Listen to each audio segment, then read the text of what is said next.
Há poucas semanas, um terremoto de magnitude 8,2 sacudiu o fundo do oceano nas Filipinas e disparou um alerta de tsunami em todo o Pacífico. A imprensa cobriu a ruptura, cobriu a água recuando, cobriu o alerta. O que quase ninguém contou foi o que aconteceu embaixo de Davao, a 250 quilômetros dali, porque essa parte da história os sismólogos ainda estão tentando entender. Quando uma falha de mais de 1.300 quilômetros libera essa quantidade de energia de uma só vez, ela não distribui a tensão de forma igual. Uma parte dessa pressão simplesmente se desloca para os blocos de rocha vizinhos ainda travados, ainda esperando. E existe um segmento específico correndo por baixo da cidade de Davao, que os geólogos filipinos vigiam há décadas sem nunca terem visto se mover de verdade. Se você quer entender a ciência por trás dos maiores eventos geológicos do planeta, assim que eles acontecem, esse é o Vulcões Info. Vamos direto aos dados.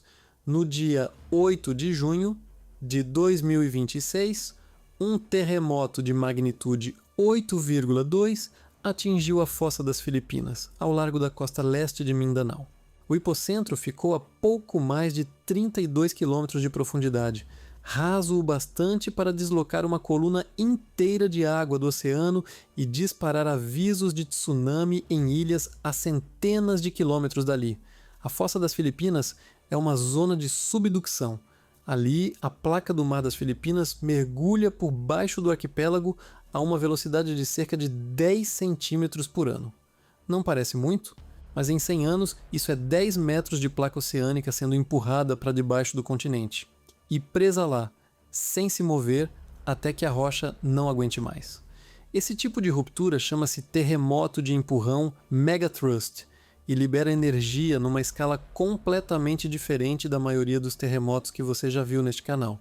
Um evento de magnitude 8,2 libera cerca de 22 vezes mais energia do que um de magnitude 7,2. E o problema, para os geólogos, nunca é só o instante da ruptura, é o que ela deixa para trás. Um megaterremoto de subducção não descarrega energia igualmente em toda a zona de contato entre as placas. Ele quebra um trecho específico e empurra tensão extra para os trechos vizinhos, tanto ao longo da própria fossa quanto para dentro do continente.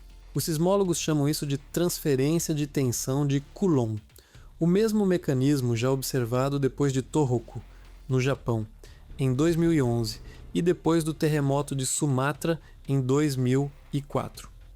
Nos dois casos, a tensão empurrada para segmentos vizinhos preparou o terreno para novos eventos, meses ou até anos depois do choque principal. Cruzando toda a extensão de Mindanao, de norte a sul, corre o sistema de falha das Filipinas, uma estrutura de mais de 1.200 quilômetros, do tipo transcorrente, parecida em mecânica com a falha de San Andreas, na Califórnia.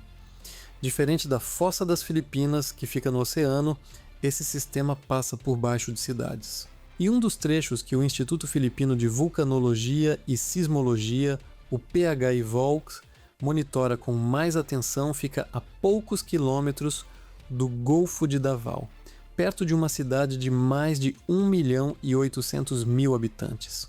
Esse trecho específico é o que os geólogos chamam de segmento travado. Não é que ele nunca se moveu, é que ele não se move a tempo suficiente para acumular uma quantidade de tensão desproporcional ao resto da falha. Pense assim, se toda a falha fosse uma corda sendo puxada dos dois lados, a maior parte dela desliza aos poucos, aliviando a tensão em pequenos terremotos ao longo dos anos. Mas o segmento travado não desliza, ele resiste. E a tensão que deveria ter sido liberada aos poucos continua se acumulando, ano após ano, esperando o momento em que a rocha finalmente cede de uma vez. Chame isso de lacuna sísmica. É um espaço no mapa onde, estatisticamente, deveria haver atividade.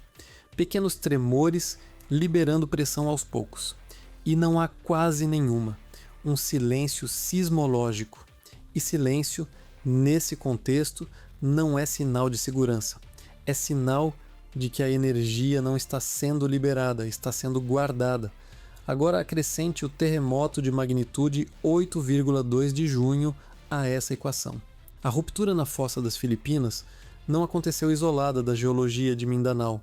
Aconteceu a menos de 300 quilômetros do segmento travado perto de Davao, e modelos preliminares de tensão de Coulomb, do tipo que sismólogos rodam depois de qualquer megaterremoto dessa magnitude, sugerem que parte da tensão liberada na fossa pode ter empurrado pressão extra exatamente na direção desse trecho continental.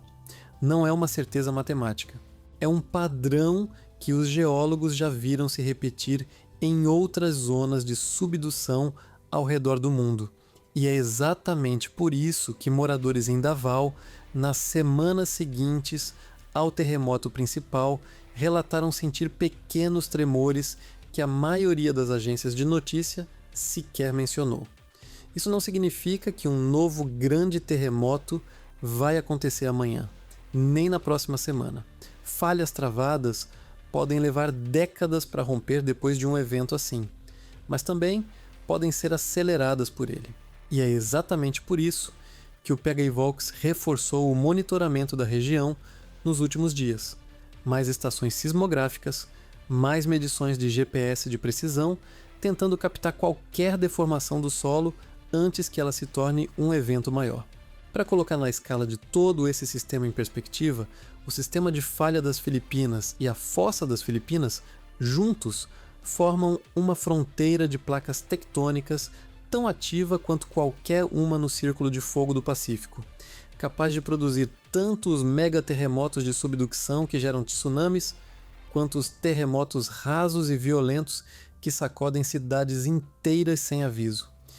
Por enquanto, o que existe são projeções, não certezas, mas são projeções construídas sobre décadas de observação de outras falhas parecidas ao redor do mundo, e isso já é mais do que a maioria das cidades costeiras do Pacífico tem à disposição hoje.